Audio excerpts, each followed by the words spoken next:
think in particular, and that's hill forts to the south and brocks of the north. That seems to be Niall's speciality. But and again, over a large number of years, which is making it sort of, well, I was going to say a little bit more relevant, but maybe not so to our current audience. Niall has been working in South Uist for a number of years with a big multi-university project. And it's working now, which has led him into looking and researching more into Viking archaeology. So Niall's got many strings to his bow.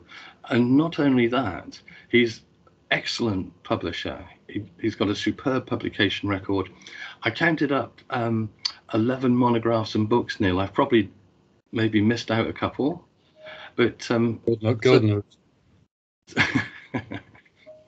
Anyway, and unfortunately, I won't be here to round things up. Someone else will do that. But it's a great pleasure to introduce Professor Niall Sharples. Over to you, Niall.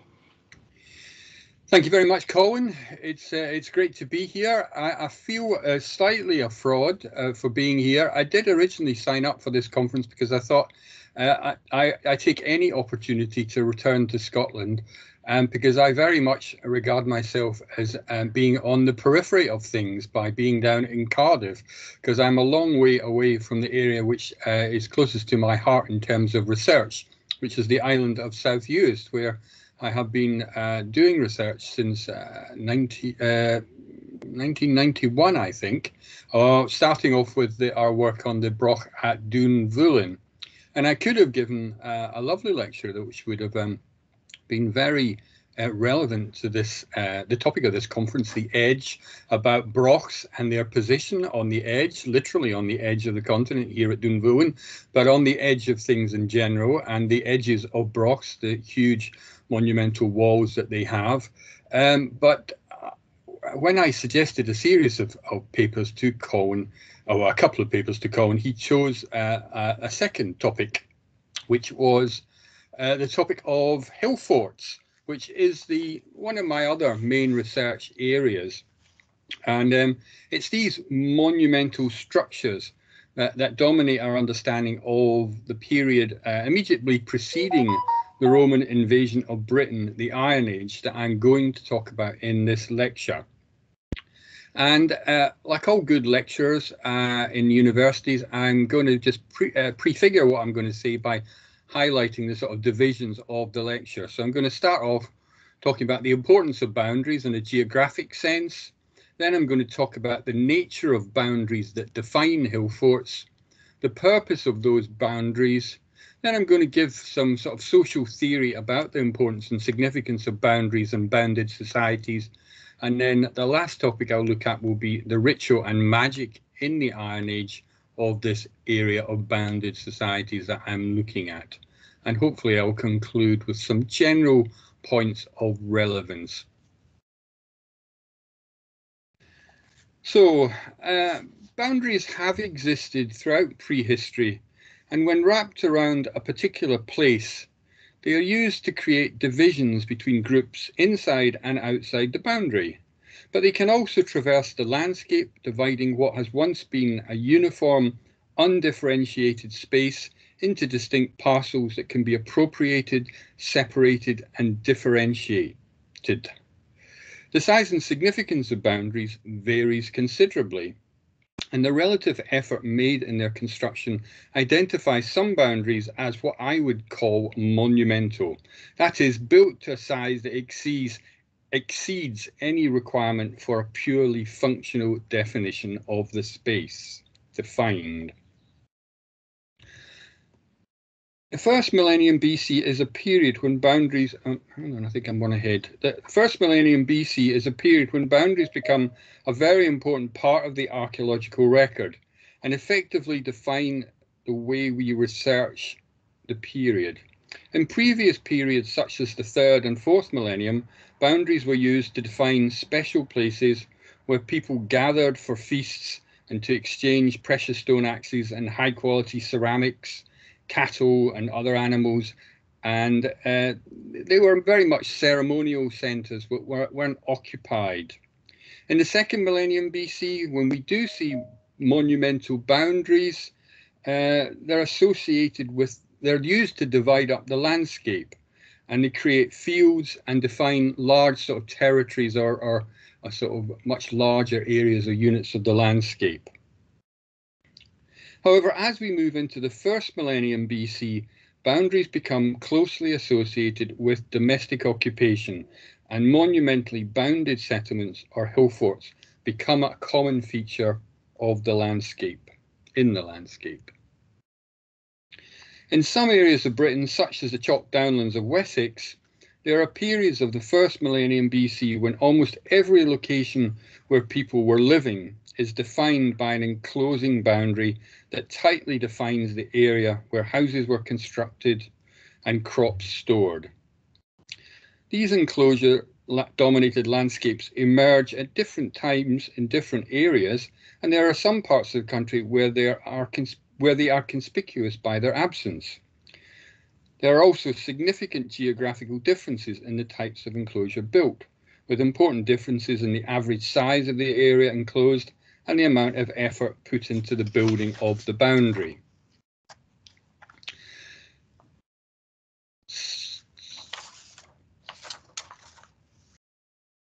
Some enclosures are simply bounded by a timber stockade or a narrow ditch and enclose only a couple of houses that indicate the presence of a single family, such as the little one on the right-hand side here, which is Winnow Down in Hampshire, where you've got a very small ditch and a group of houses, probably representing no more than one or possibly two families. But other enclosures are large and enclose hundreds of people. I would estimate the sort of density of populations in some of the large hill forts to be in the order of about 1,400 people permanently living in those hill forts. And these are defined by absolutely monumental boundaries, which we're going to look at in a minute. And these are the hill forts that I will look at in my title. Not every, so there's a lot of variation. And the other slide here, the one on the left-hand side, shows all the enclosures in an area of chalk downland known as Cranbourne Chase. And there's one hill fort there, the hill fort of Whitcomb. I think it's Whitcomb anyway, down here. But a whole series of other enclosures of various size and shapes and forms that occupy this landscape as well. But everybody's living in a settlement which has a boundary around it in this area. The variation in the presence and absence and size of the boundary or enclosure were used by many scholars, including people like Barry Cunliffe, to divide Britain into regions. Now, there are many problems with the maps produced to show these regions. Nevertheless, they do provide an easy way and a simplified form of expressing the diversity of settlement forms across Britain. And I show my own modified version of Cunliffe's map to convey this diversity.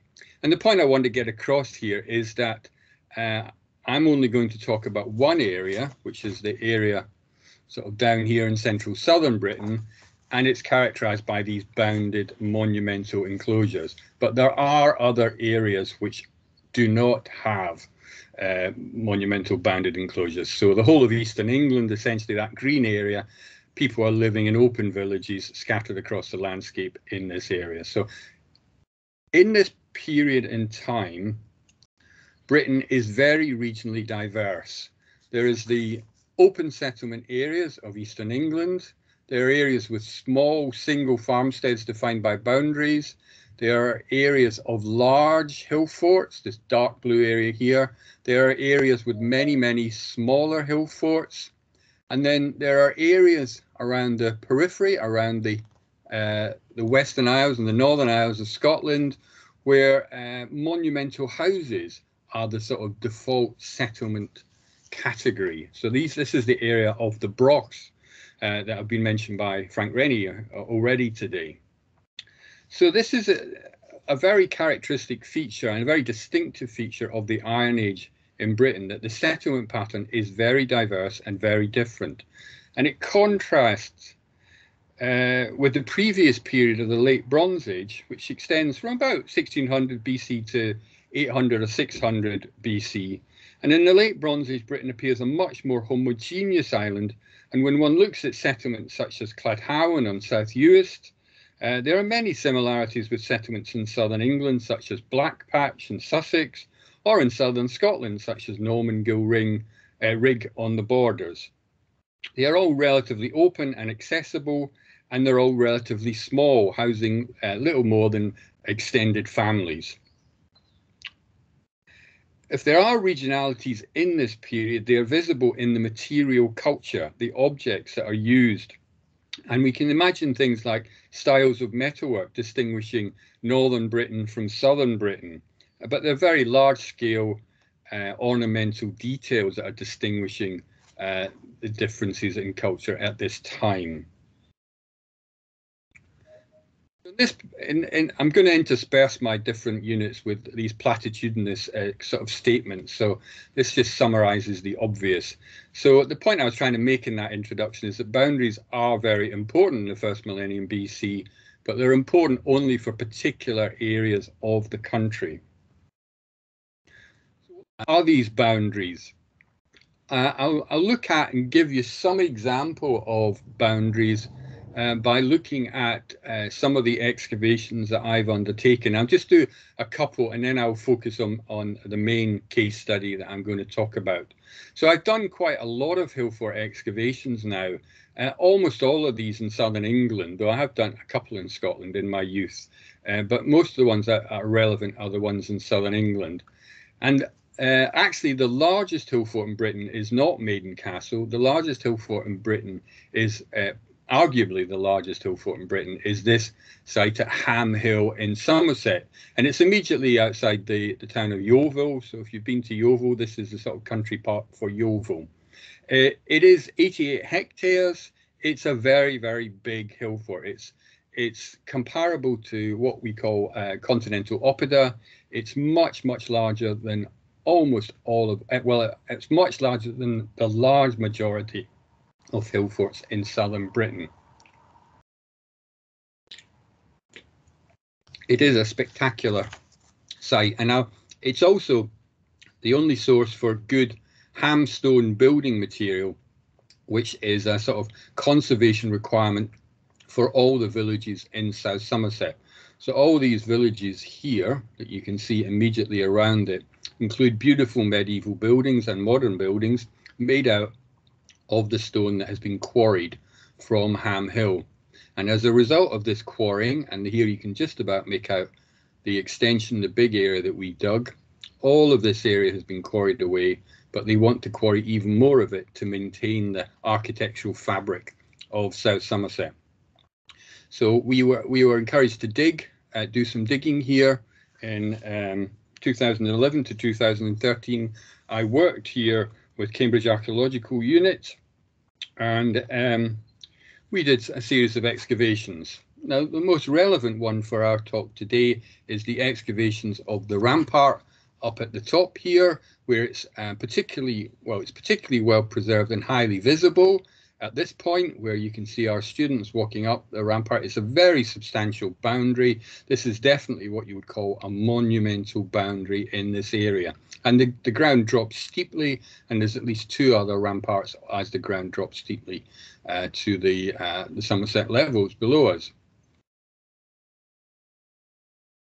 Ham Hill was excavated in the past by a guy called Harold St George Grey, and this shows a trench that Harold St George Grey dug into that rampart, and this is a re-excavation of Harold St George Grey's trench. And the reason we had to re-excavate it was because Harold St George Grey never published his excavations at Ham Hill, and this notebook is the only record of the work that he did in this trench. So as you can see, it was minimalist. It was accurate, but it was minimalist. We re-excavated it with a machine, and we drew and detailed the section that he'd exposed. And here you can see the sort of complex sequence of activity that we discovered in his trench. And here you can see the four main phases of Rampart that he exposed, and an earlier Bronze Age ditch underlying them all. And we've now got radiocarbon dates from this, and we've got some good information from the digging of this trench. We excavated another trench on the west side of this spur, and at first we thought we were going to find nothing there because the ground was relatively flat. But when we actually started digging here, we realized that the flat ground was because the quarry had been dumping all their waste on top over the edge of the hill at this point, and all of these white deposits here are quarry dumps and made up ground, and underneath that there is a rampart 2 meters high, surviving, perfectly preserved, and exceptionally well preserved because it's been covered by quarry waste for over 100 years, I would have thought. Again, the sequence is very clear. There's again 4 main phases of rampart construction. It fits the phasing we spotted just round the corner, and we sorted out just round the corner. The only point I want to make about this is that these ramparts are very complex, and they show multiple rebuildings, reuses, and reconstructions of considerable complexity, and that's the point that we're going to make later on. We also found lots of interesting material from this trench, and here this is us digging it, and you can see in the ground this black soil full of animal bones, but including these animal bones, within these deposits of animal bones, there were also things like this, which are human bones. This is a human, a humerus, I think, actually, maybe. But notice here, this has got cut marks. So this is a human remain which has been chopped up by someone. A human bone, long bone, has been chopped up by someone. Also exotic metalwork, nice brooches, very late, and a Roman spearhead that sat on top of the rampart. So evidence for some kind of military event at the end of the life of this hill fort. But that's not surprising in this area of southern Britain. A completely different hill fort is Cairo in Cardiff. Cairo is this triangular piece of ground that sits on the edge of the town of Cardiff, surrounded by the estate of Ely and by the ring road that goes down the west side of Cardiff. It's, as with many hill forts, the ramparts, the boundary, has been maintained by the growth of large quantities of trees. So you can't actually identify the fact that this is a hill fort from this aerial photograph, because all of the boundary is covered in heavy overgrowth. And here you can see it, they're now using LiDAR, and we've stripped off all the vegetation and all the houses. And you can see in this plan here, this digital reconstruction of the landscape, the 3 banks and ditches that make up the boundary around these 2 edges of the hill fort, and the 1 massive bank that forms the boundary in this area where the hill fort is connected to the sort of upland plateau of the Vale of Glamorgan. So it's not a big hill fort. It's big for this area. It's big for the South Wales area. If we were further east in England, this would be a relatively small hill fort. But if we were further west in Pembrokeshire, this would be a very large hill fort. So in its region, it's quite a substantial hill fort with fairly complex boundaries. Unfortunately, we didn't really get a chance to look at much of the boundary because of the vegetation. It's covered in trees, so the ability to get a long trench is severely constrained, and we're only able to dig a relatively narrow slot through the boundary. And here you can see one of these other trenches that we dug into the boundary, just going into the woodlands, and you can see it's not the complexity that one sees at Ham Hill. It's a relatively simple 2 phases of dumped clay, green clay, 1 prehistoric and 1 post-Roman, so dating probably to the early medieval period, which was an exciting discovery at the time. So these excavations indicate some of the variability that characterise hill forts in southern England. But the one I want to concentrate on is Maiden Castle. because it might not be the biggest hill fort in Britain, but it is the most spectacular and it is the most famous.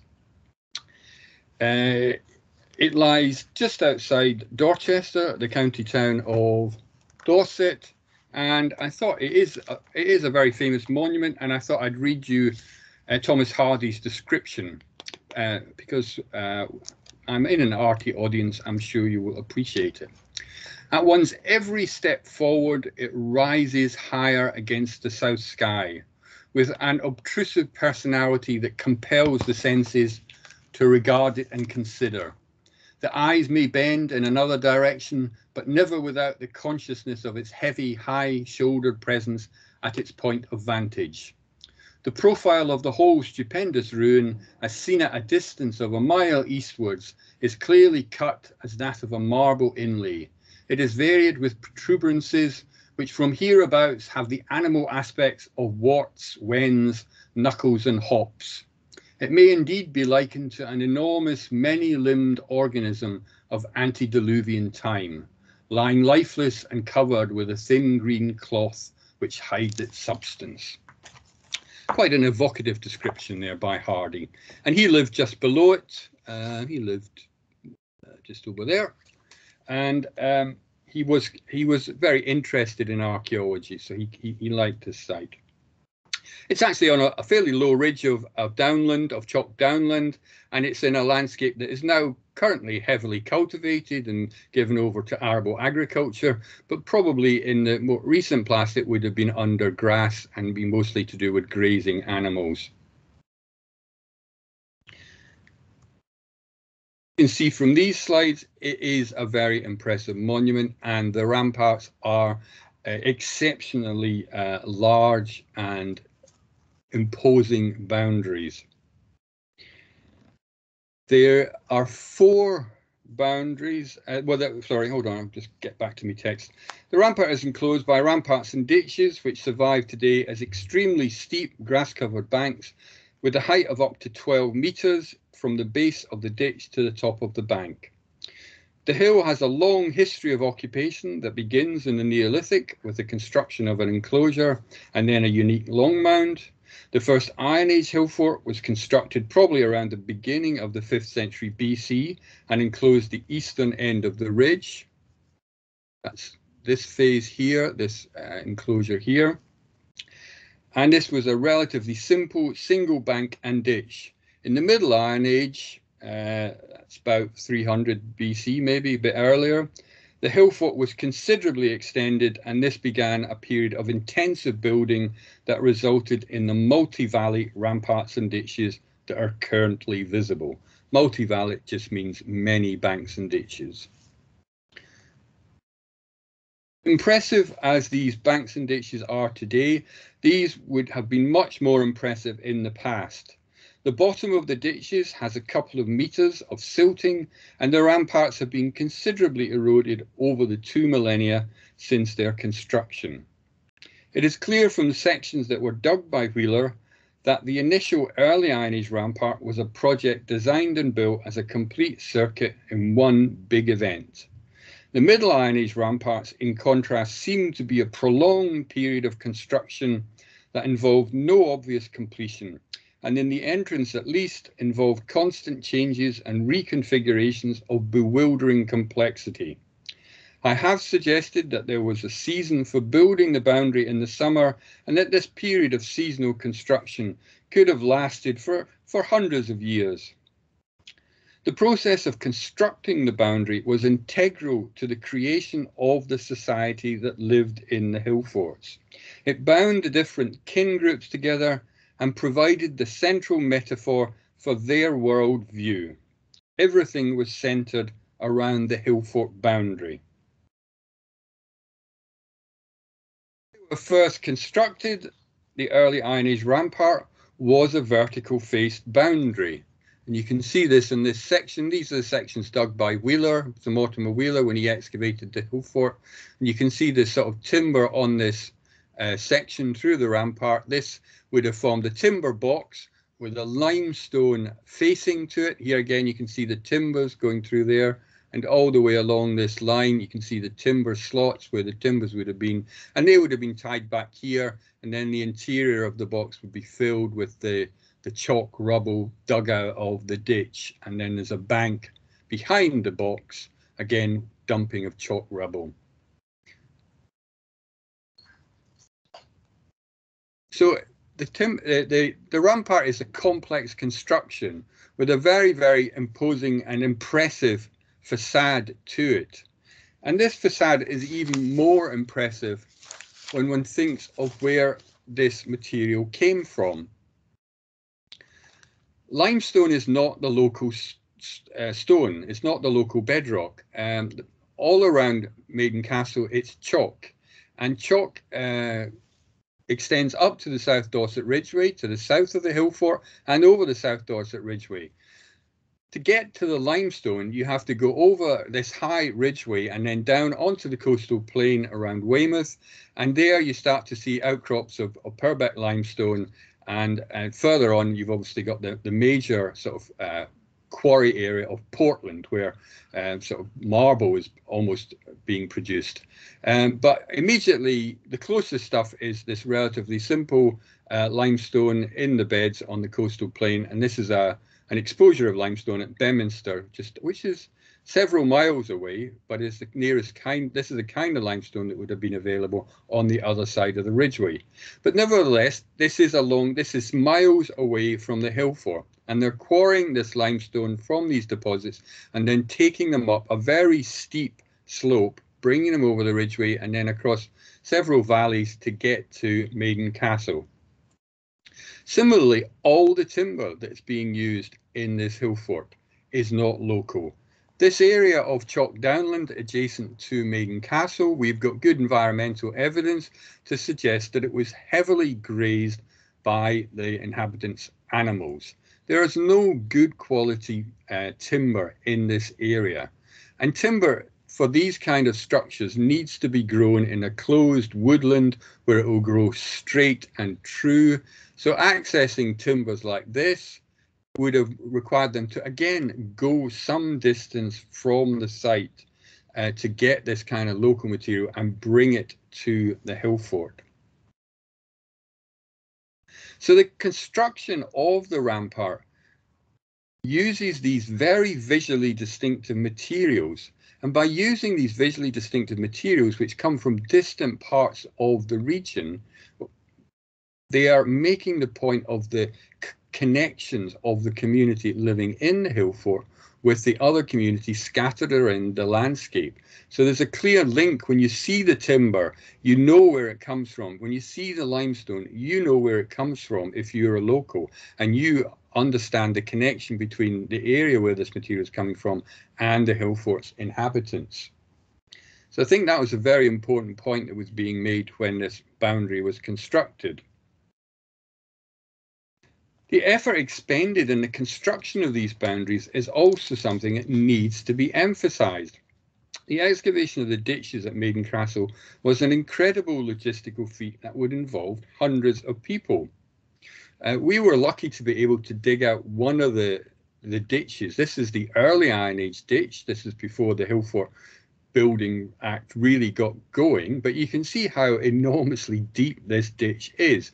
We were able to dig it out with a huge machine, and it still took us a week, and then we couldn't get to the bottom because it was so deep. The arm of the machine couldn't reach down to the bottom, so we had to hand dig the bottom deposits and lift them out with this winch. And it was incredibly dangerous and slow and time-consuming business. Wheeler had similar problems, and you can see the kind of bucket change that were used by him to dig out some of the ditches that he dug out in the 1930s. And this is a lovely posed photograph taken by Cookson, who was Wheeler's photographer and was really an expert at taking really good quality pictures. But it conjures up a very evocative sort of feeling for the excavations of the 1930s.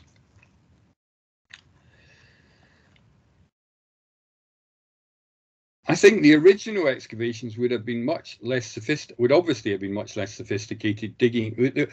The original Iron Age excavations would have had much less sophisticated digging equipment and would have relied on vast numbers of people with baskets or bags to move their spoil from the ditch to the rampart.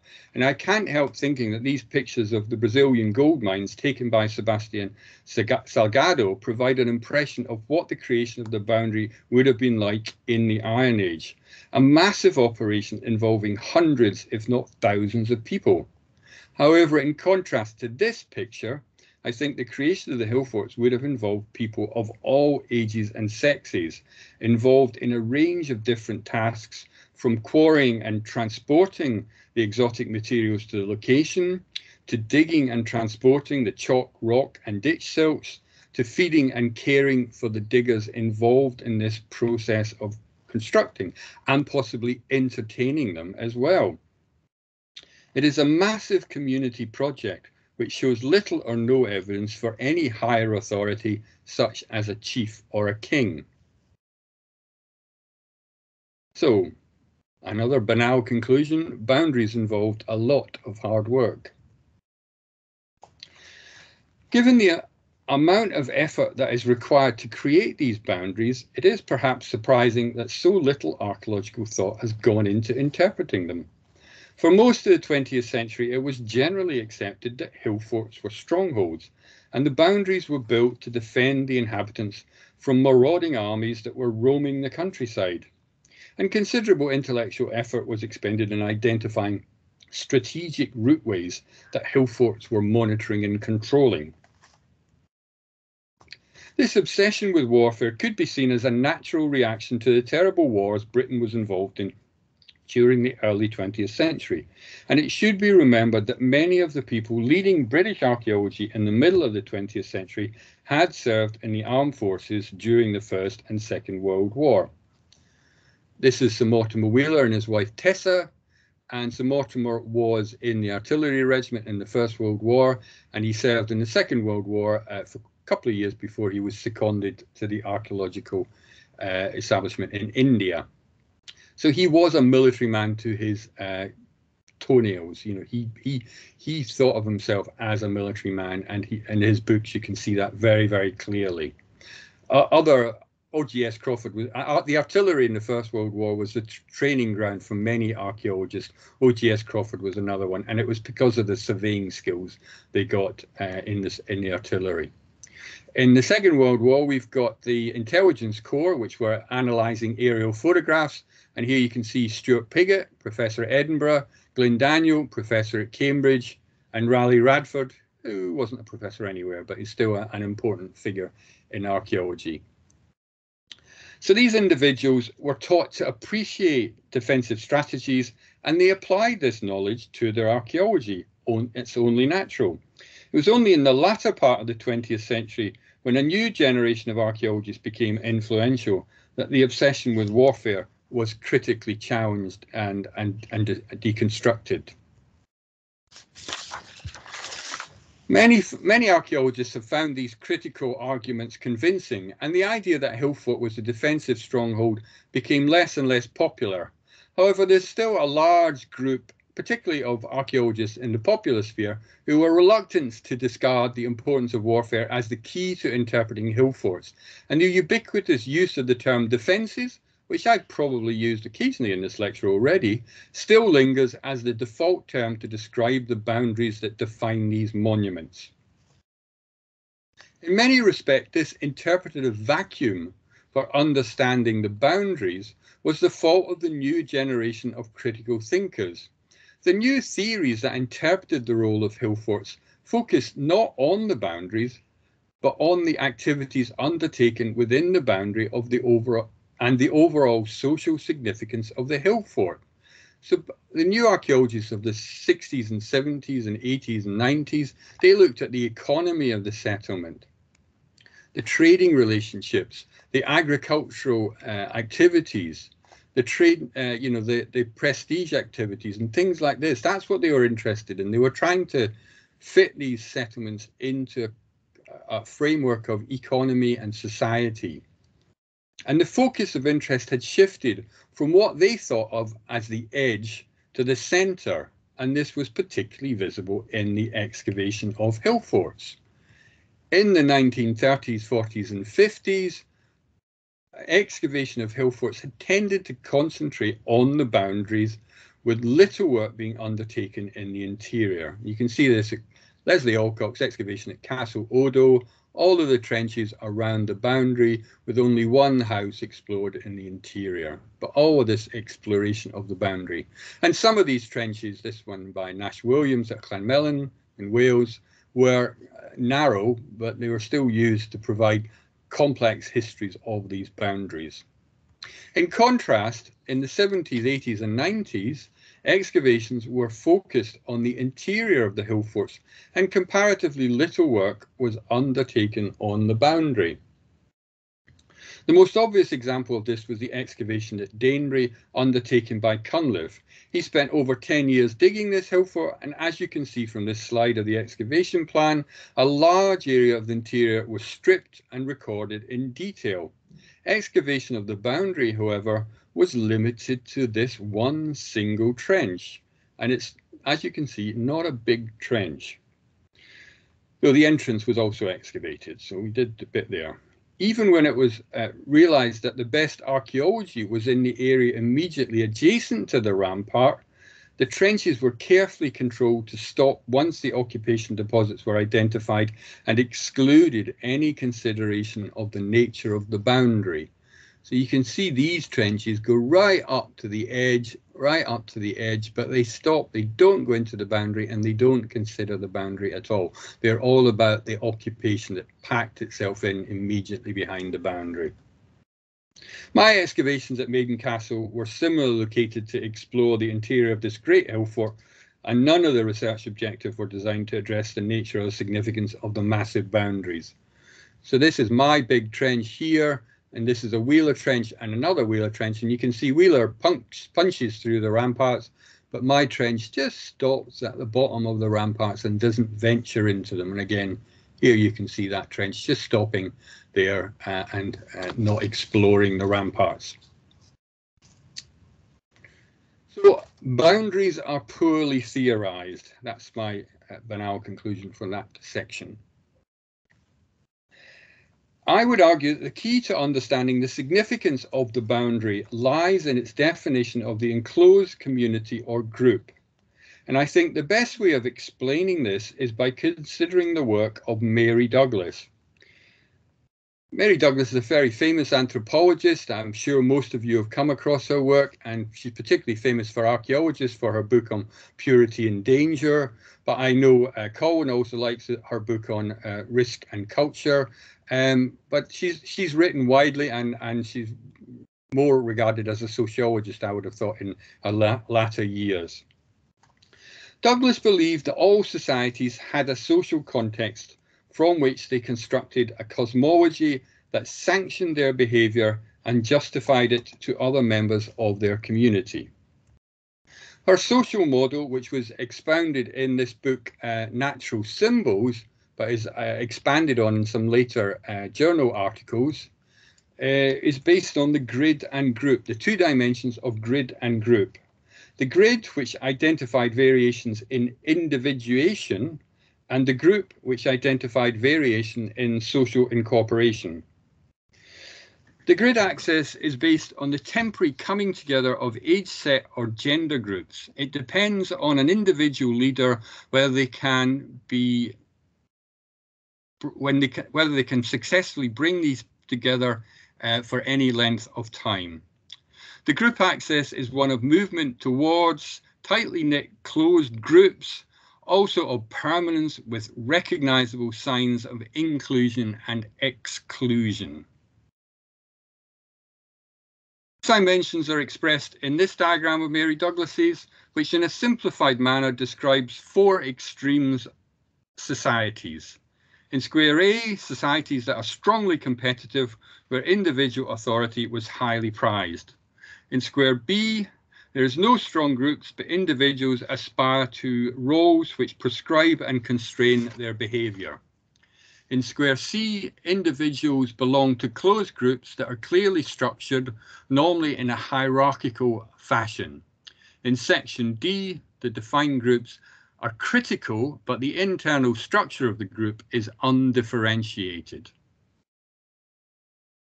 She sets out the characteristics of societies where group relations dominate as one, and I'm looking at this set of characters down here. These societies are where individual roles are ambiguous and undefined.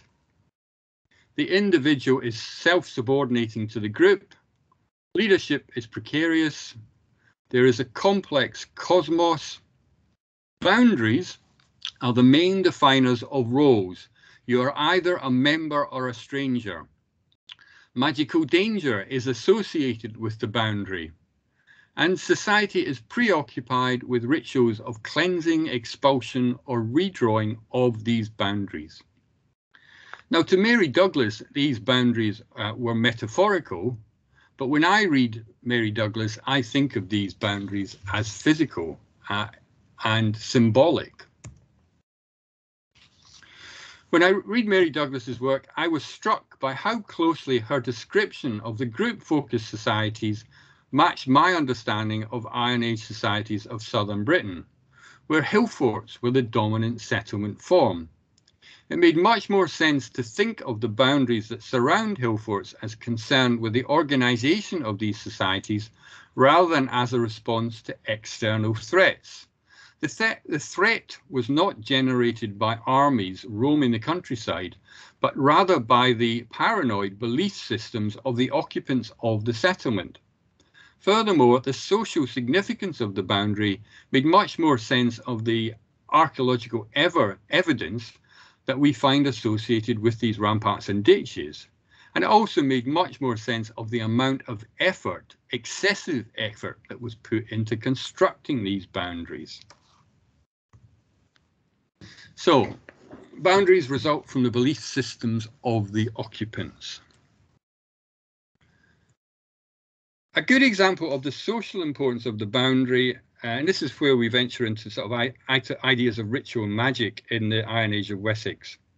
A good example of the social importance of the boundary comes from Sir Mortimer Wheeler's excavations of Trench H at Maiden Castle. This is Trench H down here. And Trench H is a very important trench because it's positioned precisely where the early Iron Age hill fort was broken through and extended to construct the much larger Middle Iron Age. And this extension is a massive change and in the significance of the hill fort. It expands from a 6.5 hectare enclosure to a 19 hectare enclosure. And essentially it's moving from a small hill fort of local significance, which can be paralleled in many other hill forts in this area, to a large hill fort with an unusually significant regional importance. One of the, and here you can see it here, there's this is the rampart of the extended hill fort, and the original hill fort ramparts coming around here, and the ditch of that early Iron Age hill fort is here and is built over and filled in when they constructed this rampart. And right at this spot we have a very interesting burial, and that burial cuts through the front face of the early Iron Age rampart and is covered over by the Middle Iron Age rampart. And here you can see this burial. The burial was put into what is essentially a grain storage pit that was dug into the into the front of the early Iron Age rampart.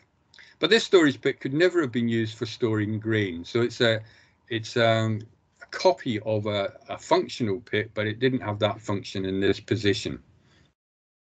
And at the base of the pit was buried a male 22 to 30 years old, buried in a flecked position, apparently propped against a wall and almost in a sitting position in this pit. So this is a very, very distinctive burial, and clearly it marks the beginning of the extension of the hill fort. It marks the beginning of the regional importance of Maiden Castle as a preeminent community in South Dorset.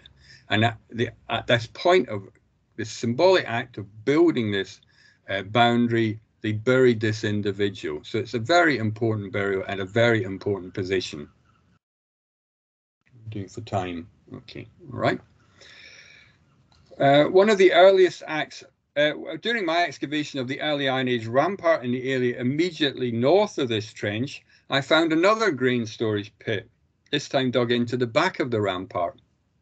And this is this pit here, just dug through the rampart here. And in this pit, which was only partially excavated, there was a number of very interesting items, including this almost complete human femur. There were also several brooches and a beautiful weaving comb. Now, this femur wasn't accidentally lost here. These people would have known that this was a human femur. It's almost complete. There's a big bit broken off it, but it's largely complete. They would have known what they were doing. They would have buried it deliberately in this fill of this pit. So this is a deliberate act that's taken place. All of these objects were deliberately buried, and there was probably some sequence and some ritual significance to the way they were interred in this pottery, in this pit. Unfortunately, we can't reconstruct or imagine what the significance of this deposition was, but that it was significant to these people, I don't think is in dispute.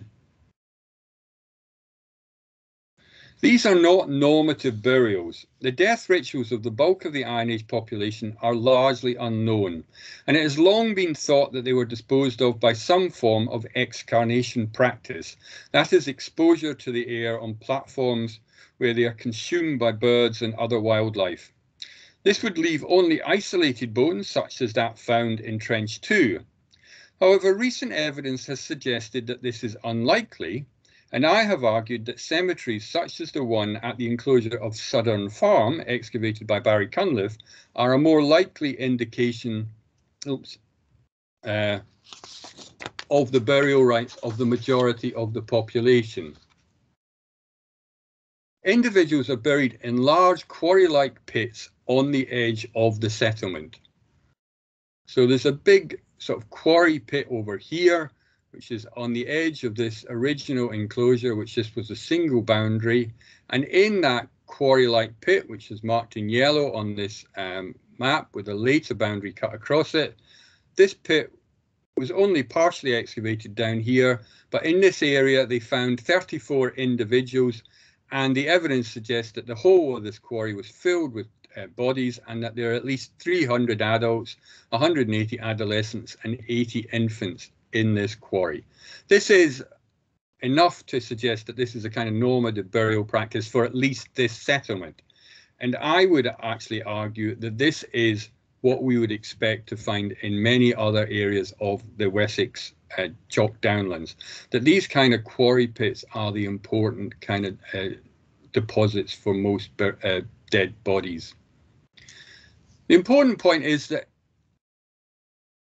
the burial process is rather disorganized and results routinely and perhaps deliberately in the disturbance of earlier burials from which clean bones are removed for ritual deposition in the settlement.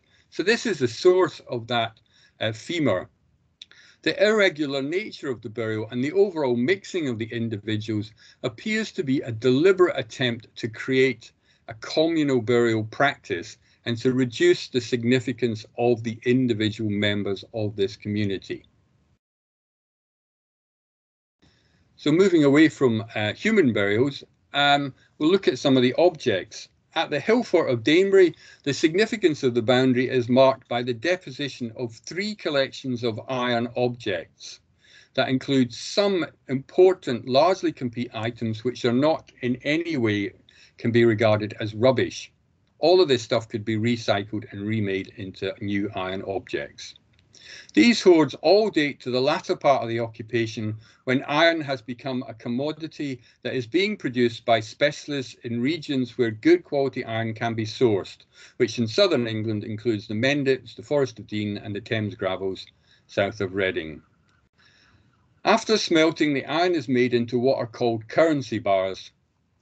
And you can see this is these are currency bars here, and this is a collection of currency bars that was deposited there. And these currency bars are distributed throughout the chalk downlands of Wessex, where good quality iron is completely absent. These iron billets are used to make a wide range of objects, which include basic functional tools to highly symbolic and significant prestigious artifacts. It is interesting to note that these three hoards or collections contain objects of significant symbolic value, so that the currency bars indicate exchange and trade. The cauldron hooks in this hoard here, so these are hooks for holding up cauldrons. These indicate feasting activities, and the household, because this is a key, a latch lifter here. And then this group of equipment here, this is horse equipment. These are snaffle bits here, and these are probably associated with perhaps chariots or carts or something like that. So these are all symbolic of some kind of special activities. All of these are socially significant artifacts which are closely associated with activities which would have been central to the social life in these societies. The pits are all dug into the back of the rampart in a location similar to the pit I showed you at Maiden Castle. These are just a couple of examples of special deposits that we find as a characteristic feature of the Wessex Iron Age. Lots and lots of special deposits are put into these grain storage pits during the Iron Age. These deposits are again one of the characteristic features of the period, and deposits such as these are found not just in hill forts and not just in boundaries, though it is in these locations that they are most frequent and where some of the most complex and elaborate deposits are found. They indicate a society where ritual activity permeates everyday life and where magic is linked to a basic, is likely to be a basic tool used to cure ailments, guarantee crop returns and healthy animals, and identify enemies. And it's also used to structure space. So this is the small settlement of Winnell Down, and these blue ring deposits here are all human burials, and you can see that they're all on the periphery of this settlement, and they sort of define the edge of the settlement. This settlement was a bounded settlement in the early Iron Age, but the boundary has been filled up, and by the later part of the Middle Iron Age, when these deposits are made, the boundary is not being marked by a physical boundary, but it's being marked by activities, by ritual activities, which are by their acts are defining the location of the settlement and the boundary of the settlement. So again, ritual activity is very important in these societies. So to conclude, I'll finish off with some more of Mary Douglas's interpretations of these bounded societies. Mary Douglas has argued that in enclavist societies, as she calls them, all social experience is constrained by the external boundary. Individual behaviour is tightly prescribed by the group, and the community imposed tight constraints on all external contacts which are prescribed by ritual activity. This seems to my mind to accurately define the hill fort societies of southern England, where the enclosure is the locus for all socially significant activity. In these societies, the range of material culture is limited, and very few objects are associated with demonstrating the status or identity of individuals. Complex exchange networks are absent in the early period when the hill forts are being created, and the limited amount of material that is moving around at this time is routinely disposed of in these ritual deposits. She further goes on to suggest that the development of specialist roles are absent, and as a result of the lack of internal specialization, relationships between individuals would always be difficult, as there is no one who has the authority to adjudicate problems. There are no chiefs that can sort out your problems when you have them.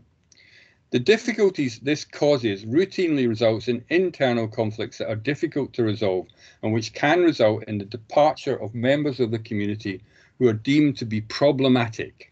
This again provides resonances with the hill fort society where there's no evidence for chiefs, big men or leaders. We might have expected big houses or high status goods, such as those swords, shields, mirrors and ornaments that are found in East Yorkshire burials, for example, but these simply are not present in Wessex.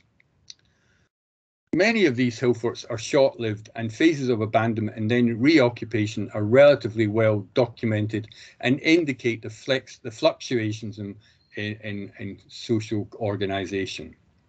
Our final point suggests that the lack of internal specialisation and the control and external relationships creates disagreements within the community and is forcibly suppressed.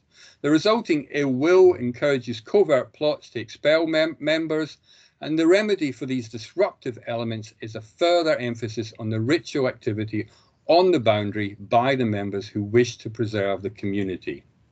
I would argue that the unusual and atypical human burials on the boundary of many of these Iron Age settlements may indicate members of the community who have been the victim of witch hunts and consciously executed.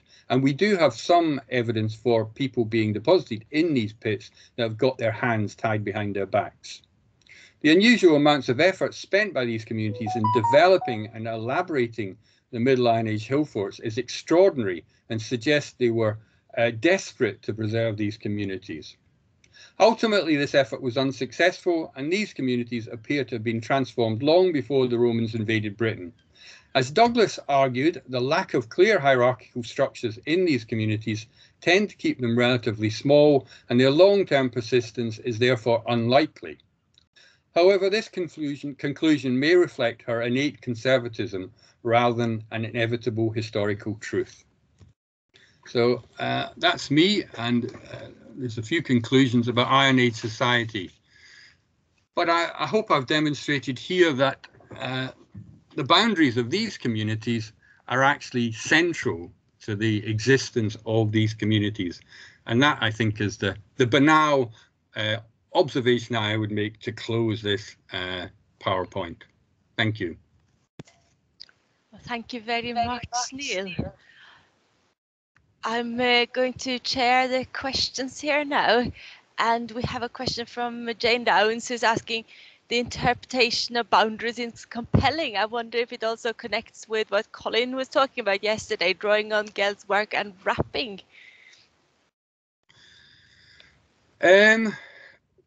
Well, I wouldn't necessarily.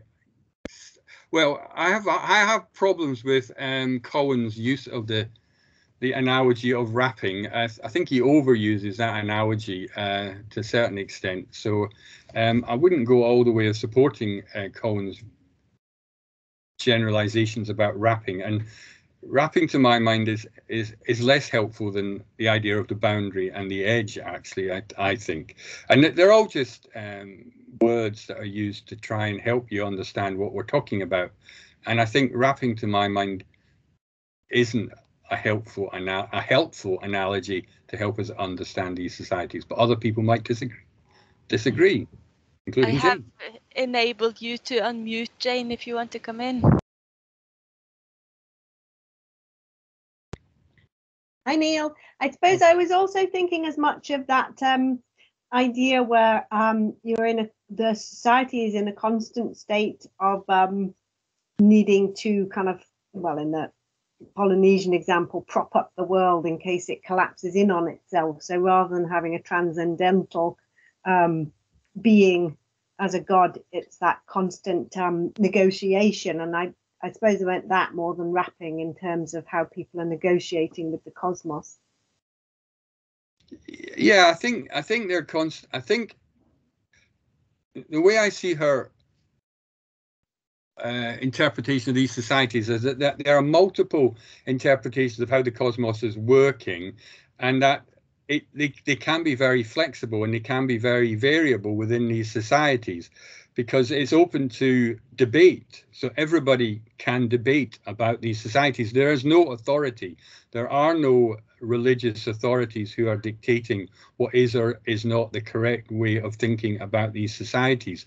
So you have this constant hubbub of voices trying to understand and trying to work out amongst themselves what is the correct way of doing things and what should be done. So I think that's the fundamental point I think that Douglas would make about these societies, that there probably isn't this absolutely rigid view of what the world is about. because of the lack of clear religious authority. And it's only later that we see these kind of religious centres like temple sites appearing in the 1st century BC after the hill fort societies have more or less disappeared. So I think that's where she would differ with those kind of Polynesian ideas of this view, this very strict view of what the world is around them. Thanks. Okay, we're already 2 minutes into what should be the next session, but I feel we should let Martin Carruthers have a quick word. If you can be short, Martin. Yeah, I'll try my best. But thanks very much, Neil, and hello. Very nice to see you. I was just thinking, I was really struck by what you were talking about during the early stages of some of those hill fort communities, and they're going out and they're exerting these far-flung connections to procure some of those building materials. And then what they do with them is actually bound themselves off in the landscape and create these kind of bounded entities. So what do you think the story is there? On the one hand, they're far-flung networks, but they're using those far-flung networks to then perhaps bound themselves off from those wider communities. What's that all about, do you think? Well, I perhaps maybe exaggerated how far flung they were. I'm talking a couple of miles, you know. I'm thinking of river valleys, so the Frome River Valley and down towards Wareham. So it's, you know, we're not talking far flung. We're talking, you know, within a good 3 or 4 hour walking distance. I would have thought is the kind of distance that you would go to get the timber. And again, it would be 3 or 4 hour walking distance to probably to the limestone quarries, but pulling the limestone over the hill would probably be add a few hours of exhaustion onto you as you go. So I don't think they're very far. And the idea is to start to appropriate these areas that are competing for with other hill forts. And there would be people living around the hill forts who are in the small enclosures. And it's the idea is, I think, to tie these people living a reasonable distance from the hill fort who are living in their own small enclosure, which expresses their own independence and autonomy, but to incorporate them into believing that they are part of the hill fort community. So I think there are people living in the landscape, like the people at Winnow Down, for instance, living in the landscape, and the mechanism for pulling them into the conceiving themselves as part of the community at Maiden Castle, of the single community, is the presence of their landscape in the boundary.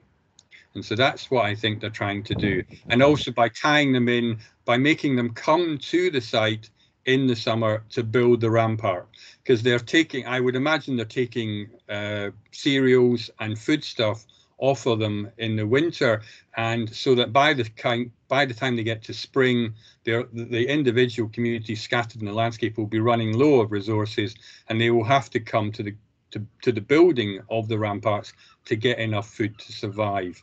So that again, there's a sort of binding relationship of food resources coming in and being stored in all the huge grain storage pits and four-post granaries that one sees in Maiden Castle.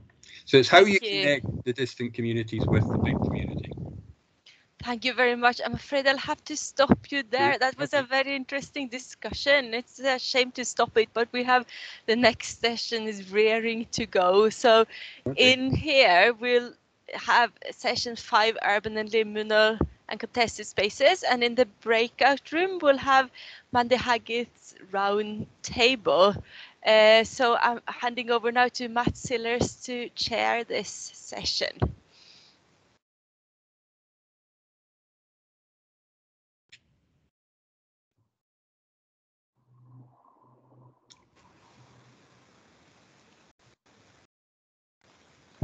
Are you ready, Matt? Can you unmute?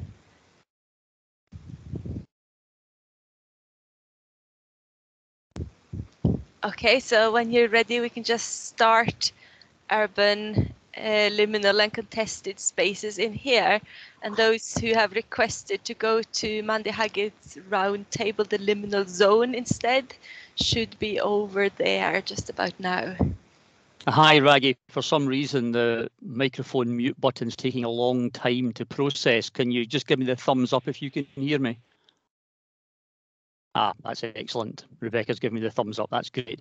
Well, I realise that people will be disappearing into the round table, so it might take a second or two just to organise everything. My name is Matt Sillers and I'm chairing session 5. So welcome to Urban Liminal and Contested Spaces. We have Rebecca Lambert and Vicki Johnson who are going to be presenting today. They're on screen just now. Rebecca has to leave promptly to get to a meeting in central London, I believe. So the structure of the session today will be that Rebecca will lead off, and then we'll have a short moment or two for questions for Rebecca before moving on to Vicki, and Vicki's indicated in the chat that's okay with her. So that will give us 2 opportunities to ask questions, and I'll also try to keep time, so I may butt in and just remind you of 5 minutes to go if that's okay to both presenters. Smashing. Well, we'll get started. Our first speaker is Rebecca Lambert. Rebecca is an independent archaeological researcher who, according to the internet searches I did, wanders and ponders the liminal places within the world, hidden areas, shadows and underpasses. She's the founder of Underpasses or Liminal Places, a worldwide public archaeology project which is organised primarily through Twitter. She is also the content creator of the Liminal World's website, which is home to 4 big projects: Underpasses or Liminal Places, Dialects of the Hum, Paranoid Architecture, Ballardian Concepts within Neolithic Contexts, and Future Ghosts, We Are All Ghosts in the Making. As you can tell, her research focus is very broad, and the Underpass project in particular draws on public engagement and creative ways to interrupt spaces. So it's my great pleasure to introduce Rebecca. Thank you. Hello, Matt. Thank you. I'm just going to try and see if I can share my PowerPoint with you, hopefully. Let me just find it. Yeah, one moment. I've got buttons. Oh, God, right. It's not letting me connect to OneDrive. So let's see if it will. Ah, here we go. Bear with me one moment. Gosh, I'm absolutely useless with these things. Sorry to hold people up. That's okay. Oh, here we go. Here we go. Right, let's see if. Wait there. I might. Let me press a button here and see if that actually does something. Right, can you see that? Matt? Nothing is showing at the moment. Oh, right, I'll try once more, otherwise I'll just do it without the PowerPoint, because I am aware that time is not our friend at the moment. Let me just see if I can. Yeah, I don't think I'm going to be able to do that, but I will be happy to send that on to the conveners at a later date, and if they want to put it on the website. I've got it here. I'm just going to see if it will let me do this again. Oh yeah, here we go. Let's try this.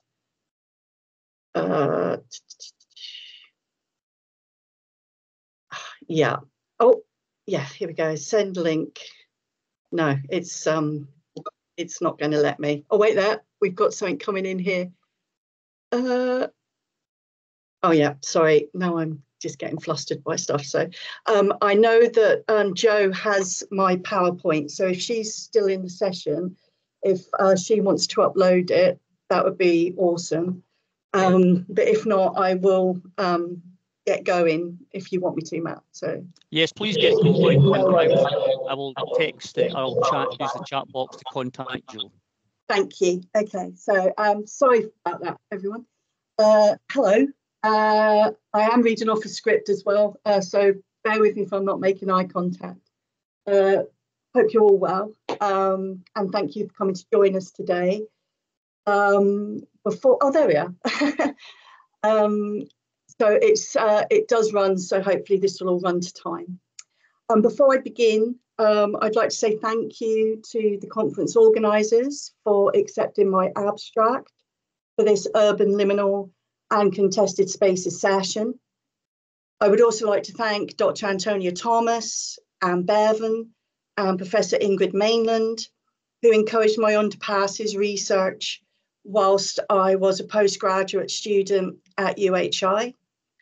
I would also like to thank Professor Colin Richards, whose research and teaching enabled me to begin seeing contemporary urban landscapes through a Neolithic lens. Because we're running over slightly, my presentation will last approximately 15 minutes, and I hope that you all find it of interest. So just before we start, Joe, that should be running every 30 seconds, those slides. Can I do it myself, or can someone else do it? Oh, there we go, marvellous. Sorry about that. The further downward you travel, the closer you come to the power. That's Peter Ackroyd.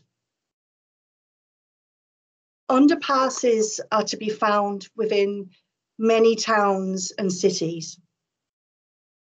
They also appear within rural landscapes, often manifesting as tunnels and flyovers, spaces of transportation by foot, pedal, automotive, other.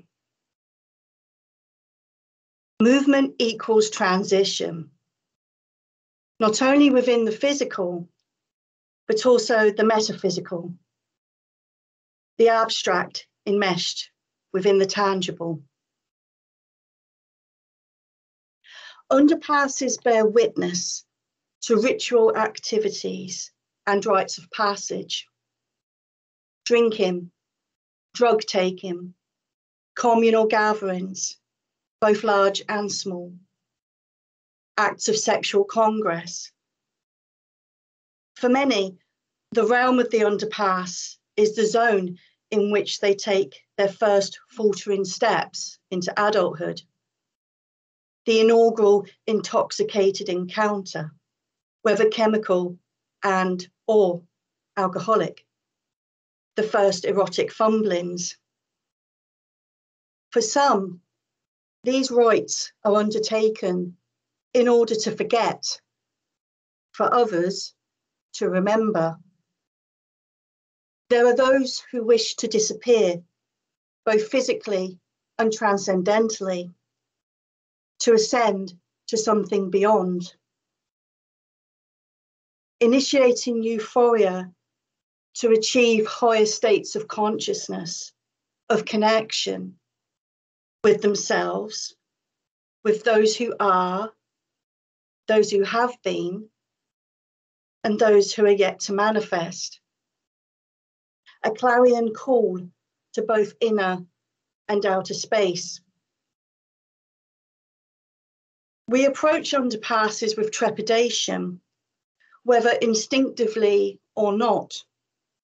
Yet, we know that we must walk their path in order to reach the other side. Upon entering, I am physically removed from the world above, the world of natural light, the world of the living. I am underground, but I am not. I am moving through and within different spheres. By crossing the threshold of the underpass, am I heading into the underworld? Upon exiting and returning to the light, the land of the living, will I be the same person? Would I have undergone a rite of passage, however small? Once within these spaces, the everyday is challenged. The underpass is a place where new identities and agendas can be forged, where all acts are significant, but also where interactions with forces, both benevolent and malevolent, take place. Allure and dread interweave. The underpass can protect, enable one to dissipate, to flee from threat. Yet, within these shadowy sanctuaries, monsters can often be found lurking within the tenebrosity. The underpass can be seen as a suspension of disbelief, It is a link between the routine everyday and the more than human world. One must approach these spaces with caution. We accept that underpasses are an essential element for traversing the landscape, especially within cities and towns. But most people do not enjoy moving within them. The majority do not tend to stroll leisurely through an underpass. They are not the realm of the flaneur. Generally, they are navigated as quickly as possible.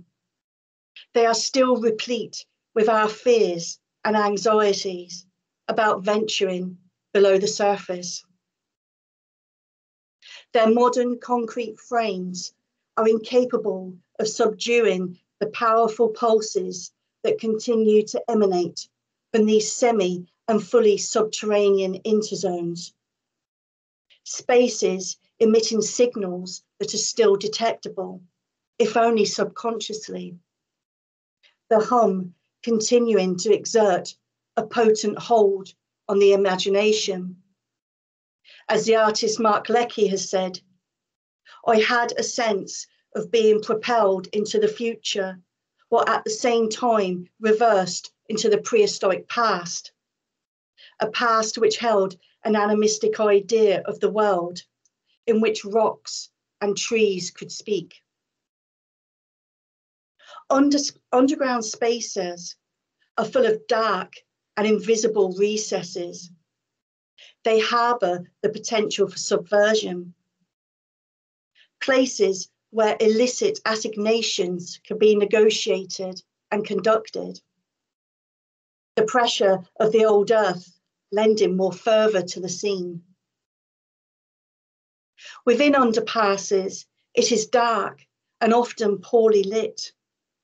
A restricted space, it can often feel claustrophobic, scary, unnerving. But can this also be considered slower, calmer, safer? Can the very invisibility of underground spaces, their disconnectedness from the world above, lend them an aura of impregnability and security? For millennia, people have sought refuge within the permeable, concealed places of the world. From the Paleolithic through to the Second World War and beyond. Withdrawing to caves, underground stations, bunkers, underpasses can be considered as something resembling the pre-birth state. The warmth and darkness radiating from the down below, reigniting long buried remembrances of residing within the womb. Deep stratigraphies stimulating deep memories. As architectural infrastructures began to expand subsurface, ways were sought to entice people, commuters in particular, underground. Could the inclusion of art and curvaceous lines distract sufficiently to erase inherent fears? Aesthetics have been incorporated into sub-level architectural designs as a means of distracting people from the reality of stepping away from the surface, from safety, and heading into the dark. Opulence, sinuous lines, and voluptuous colours create drama and grand spectacle, sparking wonder and excitement for what lies below. Even though our psyche tries to hold us back from these places of darkness and potential danger, seductive embellishments enchant, drawing individuals into the depths like moths to flames. Underground station design aims to alleviate customer anxiety as much as possible. Baker Street Station resembles something akin to a sitting room. Homely settings, making travellers feel more comfortable, metaphorically removing people from the subterranean and the latent fear that it projects. The stations at Westminster and Canary Wharf, both on the Jubilee line, although inviting, are physically polar opposites to Baker Street. Theatre made manifest through steel, glass, and neon light, enthralling those who pass by, beckoning them to step over their thresholds. Architecture as modern Pied Piper, substituting penny whistle for chrome and illumination, luring the beguiled down into the underworld. Once drawn into the labyrinth, travellers continue to be mesmerised through visual art, commercial icons and posters. Bold lines and colours jockey alongside corporate golden arches in a concerted effort to distract and tempt. Literary characters and historical events seek to showcase London's deep history to those who are travelling deep underground. Past, present, and future congealed. The subterranean realm has captivated people's imagination for millennia. A place of mystery, the domain of deities, spirits, monsters. A place of refuge from war, the elements, pestilence, authority. The underworld is, for many, a fearful place, somewhere that should be avoided at all costs, lest those who dwell below are disturbed. The latent fear of what lies below bubbles beneath the surface of human facades. People are enticed to venture into the Stygian darkness to follow the white rabbit, who manifests as bright lights, bewitching advertising, tantalising elegance. Distractions to assuage the subliminal trepidations that silently gnaw upon people's apprehensions. Underpasses are integral. They ease physical travel, but are incapable of easing the mind. Upon entering these spaces, people understand, whether consciously or not, that they have leapt off of the edge and are penetrating a permeable place, that they are no longer fully in the land of the living, nor entirely within the realm of the dead, but somewhere other, an interzone. The path must be trod in order to reach the other side, no matter how physically or supernaturally perilous. Deep stratigraphies, deeper memories, deeper spheres. Movement enables transition. Underpasses are liminal places. Thank you. Hi there. Thank you very much. That was nicely timed. Thank you. I think we're getting a bit of feedback, a bit of howl round. I don't know whether your microphone's your open mic is picking up what I'm saying, but you've gone onto mute now, so it's nice and it's cleared it up nicely. I don't know if anyone has any questions to put into the chat box while people are having a wee think.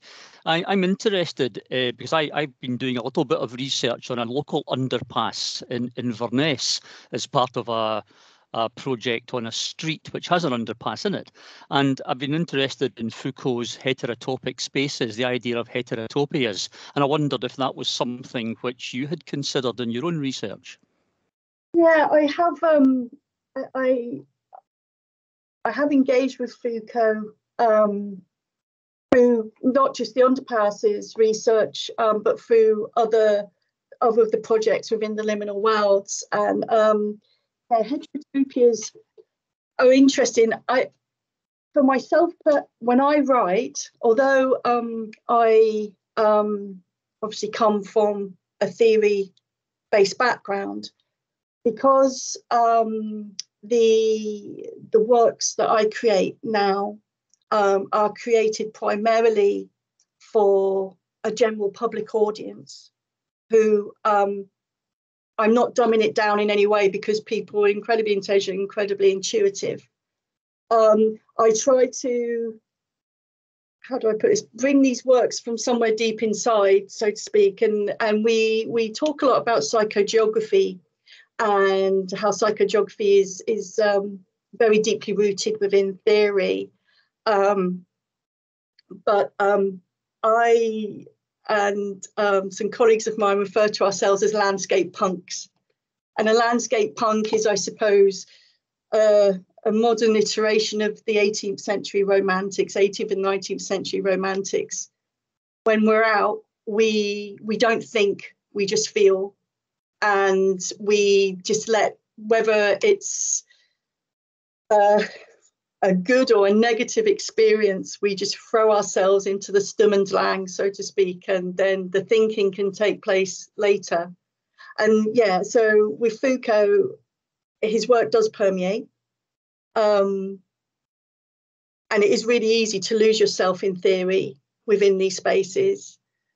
But I try to, and this will probably sound really silly after what I've just read out, but I do try to keep the theory to one side when I'm out in these. I need to just experience them, and hopefully that does come over in the work. No, we've actually got a question in from Daniel Lee, asking whether you have considered underpasses for non-humans, and you might want to check the chat box later on if you've got time, because Daniel has posted underpass for cows at the Orkney auction mart with a Google Maps thing for it. So do you have any thoughts on underpasses for non-humans? Oh yeah, actually I do, because I mean, I know Dan. Hi Dan, how's it going?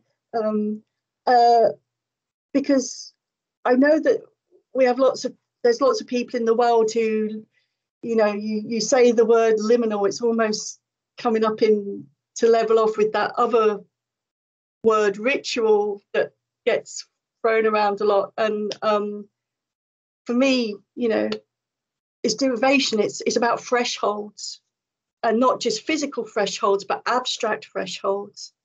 So I completely get where Dan's coming from with that. With the cows are coming, from one space, going through the underpass into the market, away from the market, and animals. I mean, I have an uncle who's a livestock farmer, so animals are really intuitive, and I would firmly believe that they will sense that they are going through spheres of transition as they go to and from within that underpass and within other contexts around the world. I think that resonates with Pip Jones, who's also put up a point saying that Pip has voted for Daniel's question to be asked. So there we are, we've managed that, Pip. But Pip's commenting that also for other wildlife, navigating roads that fragment the landscape. Yep. And I think even for humans, roads do fragment these spaces which people occupy.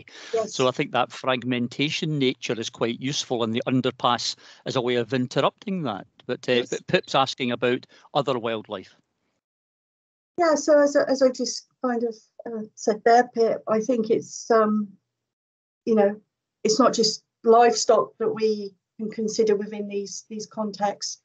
And as Matt has just said, I think it is, it's all living forms really within. I mean, sure, if we're going into insects and amoebas, we might be going into real deep abstract thinking there, and I won't push that on anyone this early in the afternoon after your dinner.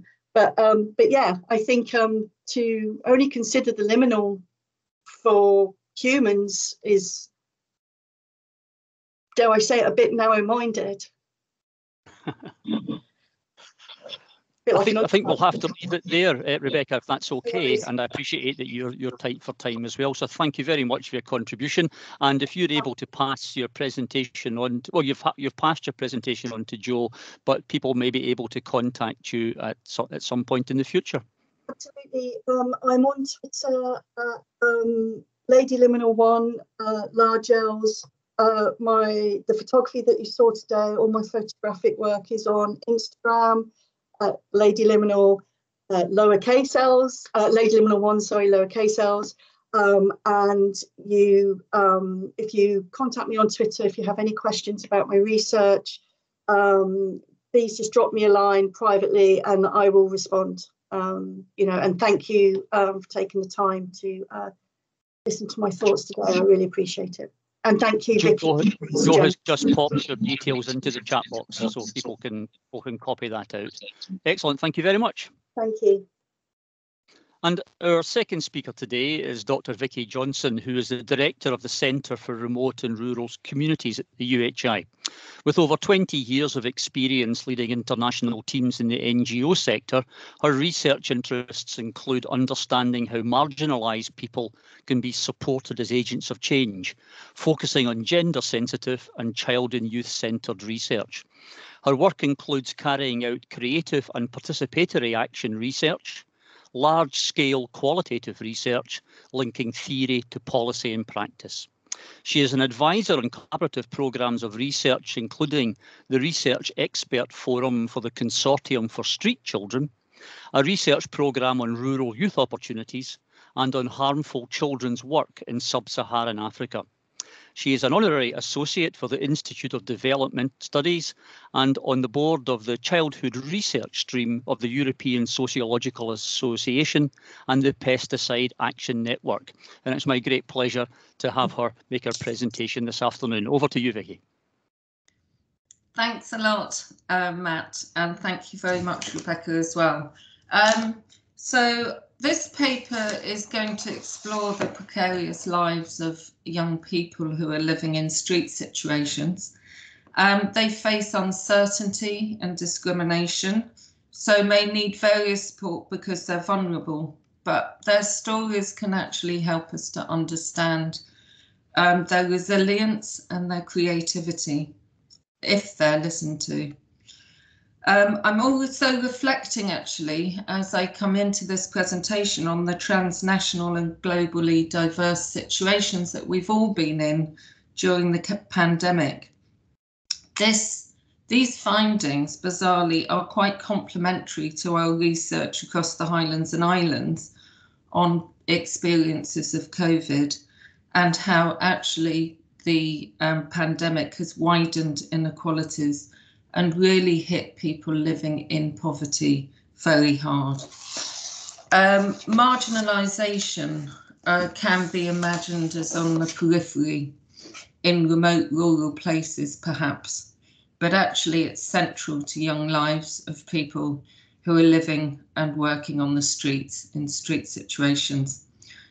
They are falling through the gaps and the crevices of the safety nets of social protection. And they often do not have a fixed location. They may not have identity cards and they have limited access to services and rights. I'm wondering why this isn't. There we go. So this is research that I've done in partnership. So I'm part of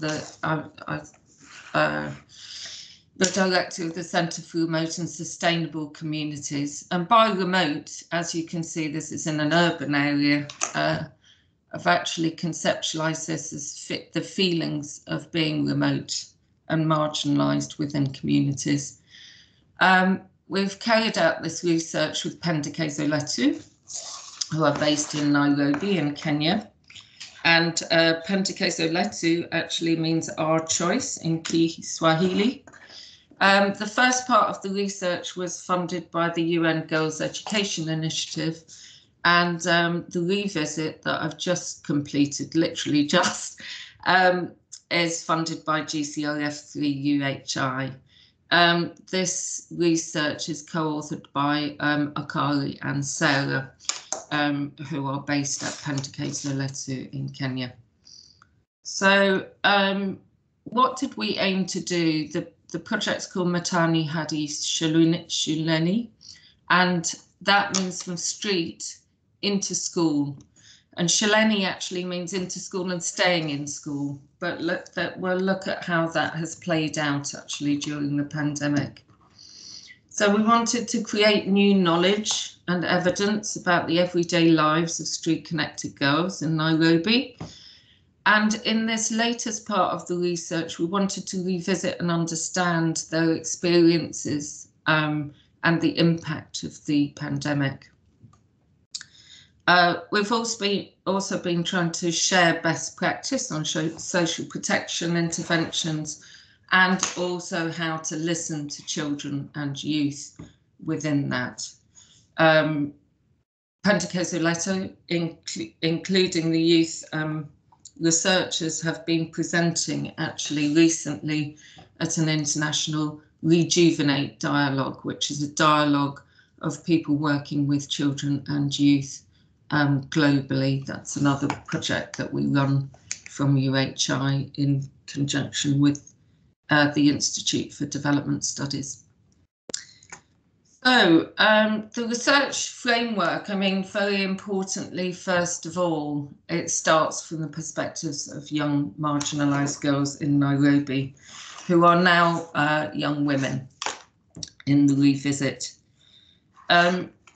We very much take the UNCRC's Article 12 in terms of children and young people having the right to participate, but also we view them as having agency in the face of violence. There is a recognition in this research that as well as agency, we have to examine their vulnerability.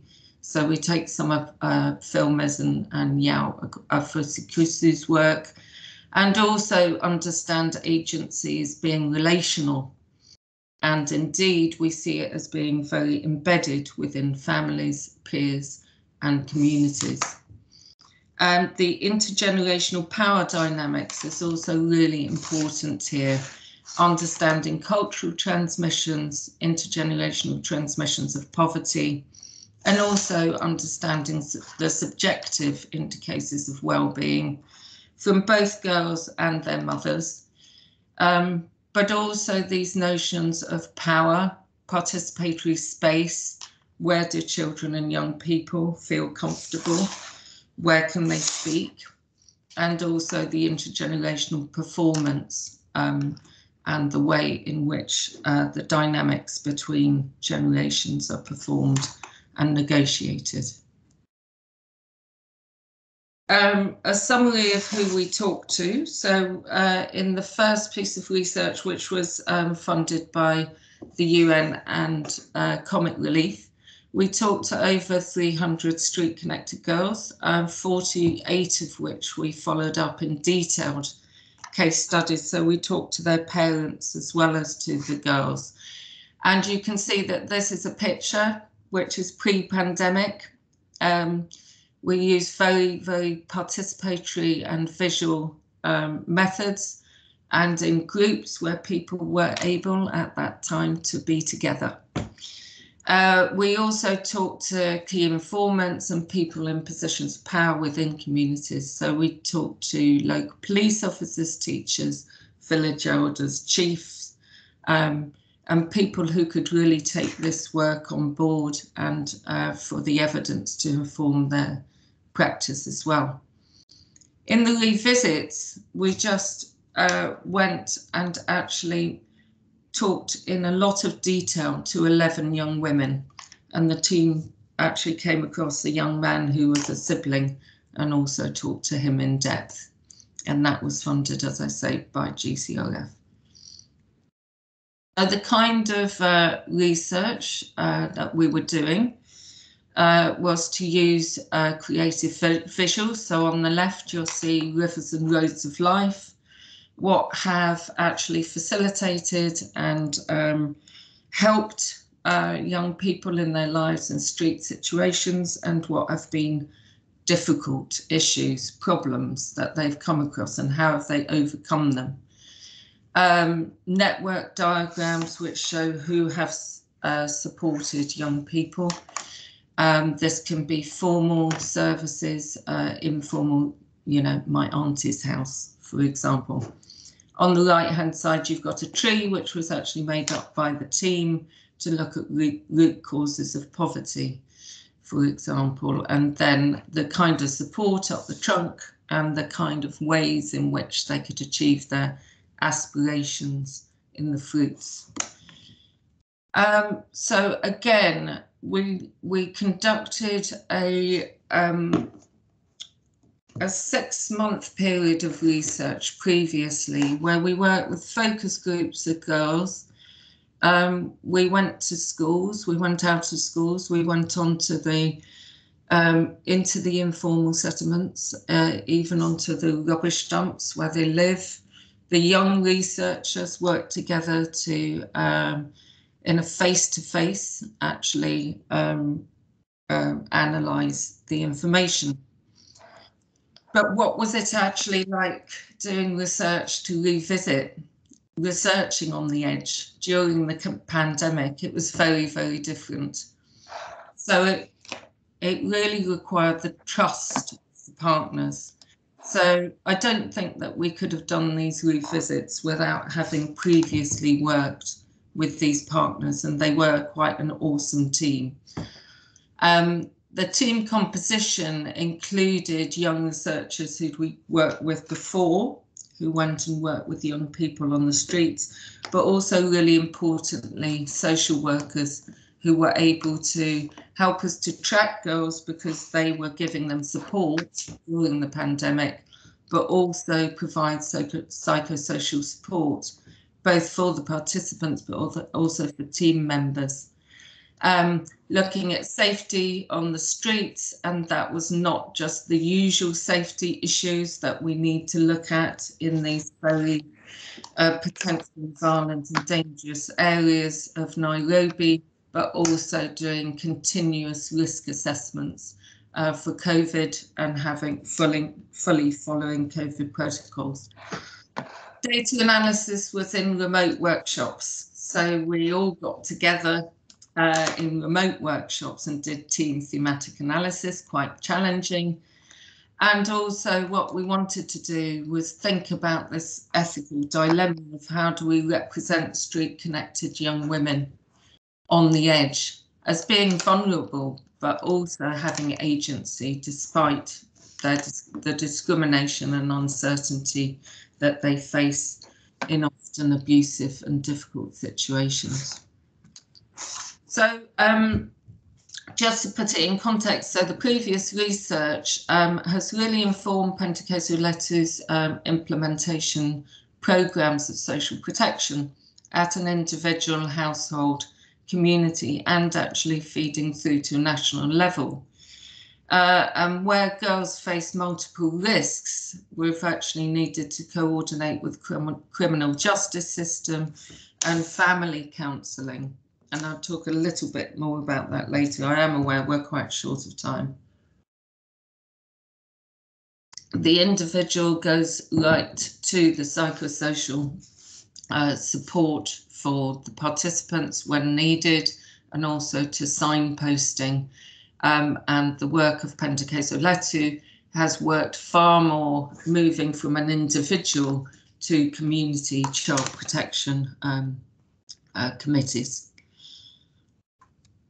So I just wanted to share some reflections from the youth researchers, and on the whole, I'm actually presenting perspectives from the youth researchers and the thematic analysis. I was going to read out some of the case studies, but I think we won't have time for that, and also they are in some ways, many ways, quite distressing, although it does also show agency and creativity. So youth researchers were reflecting in the workshops and also in the recent dialogue with Rejuvenate. In the previous study, street-connected girls with support from their caregivers were more likely to go back to school. They were also happy and energetic. However, those facing high-risk challenges, for example, sexual abuse and drug abuse, were likely to drop out of school. But we see then that when they're reflecting on the present study, the previous street connected girls were going through some challenges. The COVID pandemic made it worse. For example, it resulted in increased pregnancies and having to look for jobs as caregivers lost jobs. Those schools were closed due to restrictions. They were opened. When they opened, some of the street connected studies were disrupted and fell behind because of lack of access to digital learning. And I think this last quote puts it in a nutshell, really. Putting food on the table takes priority over education. And we can see this real widening of inequalities. I've got a real echo. If somebody could turn their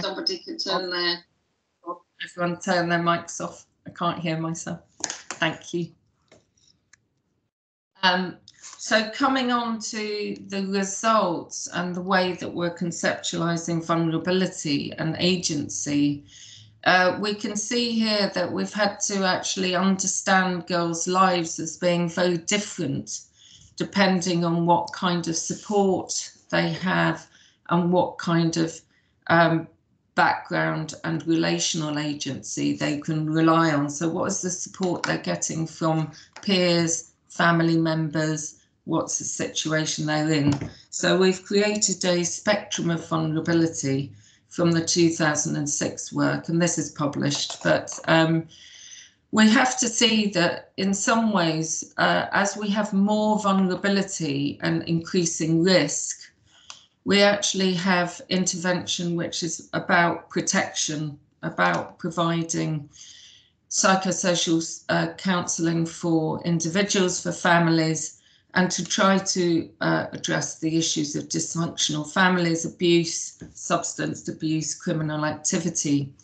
As we sort of move to the left of this diagram, we can actually see much more participation of children and young people within their communities and within their own protection and access to services and rights. So we have a range of different intervention, and I just show you that really because that's the way that we've structured then our thematic analysis to actually understand some of the findings. And as I say, some of these girls have really slipped through those cracks and crevices in services, and they are really lacking access to rights. So there's a range of interventions that are needed, from protection right through to a more participatory intervention. The key findings from the revisits showed the kinds of things which were really increasing vulnerability. So as I say, as caregivers lost just income, to let you know, that's 5 minutes. Yep, that's perfect. I'm sort of coming to the end. There were dysfunctional relationships in families, but they were strained, far more strained in the pandemic. If you saw the very small shack of a house, just one room sometimes, where many different people were living, the relationships were getting more and more strained, and young people would sometimes leave any kind of street family situation to live with peers and to go to other family members. Sexual abuse, although quite common in informal settlements in Nairobi, was found to be even worse and increased unwanted teenage pregnancies. And young women were really dropping out of school and education to work, and also because they had what they call COVID babies and had feelings of shame and lack of support to look after their babies. Grandmothers are a core source of support for these teenage mothers. Some grandparents were dying, but young women were really still relying on grandparents and then other family members and peers. The one young man interviewed, I would not belittle his feelings of disconnectedness. It is a very gendered social norms and attitudes towards women, but young men were also feeling it too. What helped though was this awareness of mental health services and the access for psychosocial support, which was able to be signposted to some of the young people that we worked with. There's been a development of a Kenyan mental health policy, which Pendekaso Letu is feeding into, and the donations, as we saw actually in Inverness, in Merkinch and South Keswick, food parcels, food poverty in Inverness, not here, fuel poverty, but really help with absolute poverty during the pandemic was critical. But here we find peer connections increasing, motivating each other. It was really, really important that people were working together during and then as they saw it then as coming out of the pandemic, and extended families supporting each other in creative strategies, contributing to the survival of the whole family. And the last slide. So in theorizing vulnerability, I think Mizan and Afosikusi are really right in their analysis that we must see children and young people as having agency, but we must recognise their vulnerability and the need for support for structural inequality and absolute poverty. So rather than a fixed position where individuals suffer abuse and attack and cope with living on the edge of society, where power only lies with the state and aid organisations, actually we need to see that peers came together, families came together. There were difficulties within crowded situations, but actually relational agency, as Butler has said, can be linked to political agency and resistance on the streets. It fits with Oswald's and Abebe's understanding of agency being embedded in relationships with peers and with families and within communities. So it's part of a fight for material and political conditions, a supported struggle for the voices of street-connected children to be heard, including addressing intergenerational and peer dynamics. So I think that what we have to do is see that we need to have support for vulnerability, but also listen to children and young people who can show this slow resistance to abusive relationships and highly gendered social norms.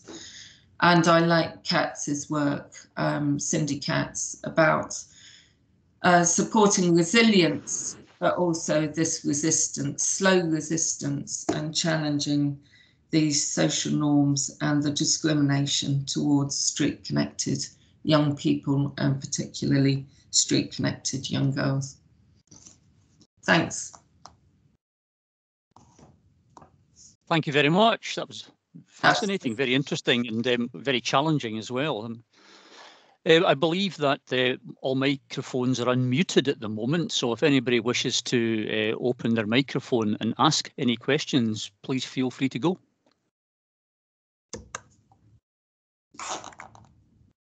I'm not sure, Vicky, if you're still sharing your... yeah, it's just flipped back. That's okay now. That's us back to normal now. That's great. We'll just give people a second or two to type into the chat box if they prefer to type something. And while we're waiting, I'm very interested in the middle of your presentation. You talked about the role and relevance of peer support, and as you went through the presentation, that became more and more apparent. But I was wondering whether there's any way in which peer support and the idea of sites of resistance developing within young people is changing the structural issues that people face there? Yeah, I think that we have, it's interesting because it's an ongoing dialogue in our Rejuvenate project as well, where when does peer support and young people working together, when is that seen as being politically acceptable, and when is it seen as being youth as political advocates and seen as being fearful and threatening? And I work in Ethiopia and Nepal as well, and there are some problems with youth being seen. Where does participation turn into activism and then fear from the powers that be? So I think that's a really good question. Peer support also was seen as both very positive by some of the young women, but also sometimes being seen as drawing them into different activities, which they found was not so good in the end. So substance abuse, different types of criminalised activities, etc. So it was positive and negative. Yeah. Right, that's very important, I think. Yes, thank you for mentioning that. I was looking at the positive power of peer support, but actually there may be other elements at work. You also mentioned that there was that there's a resonance with food parcels, etc., in Inverness. So how universal are the themes that that were emerging from your research, would you think? Well, I hadn't actually thought of it before last night, actually, but I mean, I do a lot of work between global contexts, and about half of my work is across the UK and half in the global south, and I find that there's a lot of learning between the global south and north, and generally a lot of learning from the global south, actually, in terms of epistemology and methodology, coming back to Frank's points earlier, and also Crocker's points, actually, about epistemologies from the global south. But I think there were some real themes about the pandemic widening inequalities, and that there were positive sides when we asked people across the 4 sites of the Highlands and Islands in our Scottish Funding Council research. But the real hardest hit were experiencing structural inequality, long-term unemployment, issues where food poverty, fuel poverty, and unemployment benefits and universal credits, the fear of those being cut back again was quite extreme, and also mental health issues. So those, so very real universal themes there. Yeah. We've got time for one more question, and Wilma Goodlad has popped into the chat. How did you recruit your participants, especially when they were children in the first part of your work? So that's where I always find it's totally invaluable to work with partner organisations who have access and understanding of local context, and how to actually reach the most marginalised and how to work with them, and also then in an ethical sense support any of the participants if they need support addressing such sensitive issues afterwards. So actually we recruited children, well, we first of all recruited youth researchers who worked with us, and then in the settlements across Nairobi, we actually worked with a third who were already working with Pendekezu Letu, and snowballed out to young people who either had dropped out of the programme, so previous intervention had been unsuccessful, which is really important, what had not worked for them and why, and also young people who had never had any of those interventions, and so snowballing out through other young people. And we've also done that in Ethiopia and Nepal, snowballing to the more marginalised. Yeah. So working with gatekeepers in the initial stages and then beginning that snowballing process. Well, thank you very much for the insights. I think we have to call it a day there. That's exactly on, well, a minute over, I think. So thank you very much to both participants, and thank you to Vicky and to the people who were on the chat. I'm not quite sure how we get back all together again. I'll have to leave that up to Joe. I think they might be finishing off in the round table, so we'll just leave them to it for another couple of minutes. But we're in a break now, and we'll be back at 3:45. Excellent. Thank you very much. Bye then.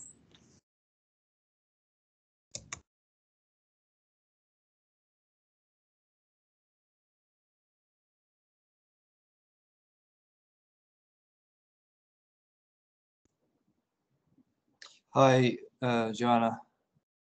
Can you hear me? Hi, Simon. Yes. I just logged in a little bit early because I didn't practice sharing the screen, so I thought maybe it would be good just to make sure everything's functioning properly. Ian said that he was going to log in about 10 minutes before, but I guess we can. I mean, it's very simple, isn't it? So of course it's going to work. Yeah, just famous last words. Jinx it, Simon. What's that? Famous last words. Oh, I'm overly blasé about this. I do this, but we did a whole year of teaching online, so I'm so used to this now. But yeah, we use Google Meets, but it's more. I think it's the same. It's pretty much the same as Google Teams. Is that sharing now? Are you seeing that? That's okay. So I've made yourself and all the other speakers in the next session presenters now. So if anyone else is here, they can also have a quick practice if they'd like. But if everyone else is comfortable, then we can just break until, I'm not sure Ian is with us. He said he would get on about 10 minutes before. So, but I guess this is good now. I can just turn my mic off and. Yeah, you're still sharing. Am I? Okay, I'll stop sharing. Yeah, I would recommend, Simon, that you share your window rather than share your screen and just open the PowerPoint. That way, if you navigate away from the PowerPoint, we'll not be able to kind of follow you and see your desktop and things like that. That's clever. Share window. Try just now if you like. Share window.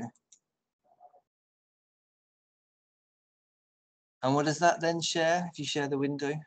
So if you go out of share, stop sharing, open your PowerPoint, so it's open on your screen, and then or open in the background, and then when you click share window, then you can select the PowerPoint, and only the PowerPoint will be shared. If you see what I mean.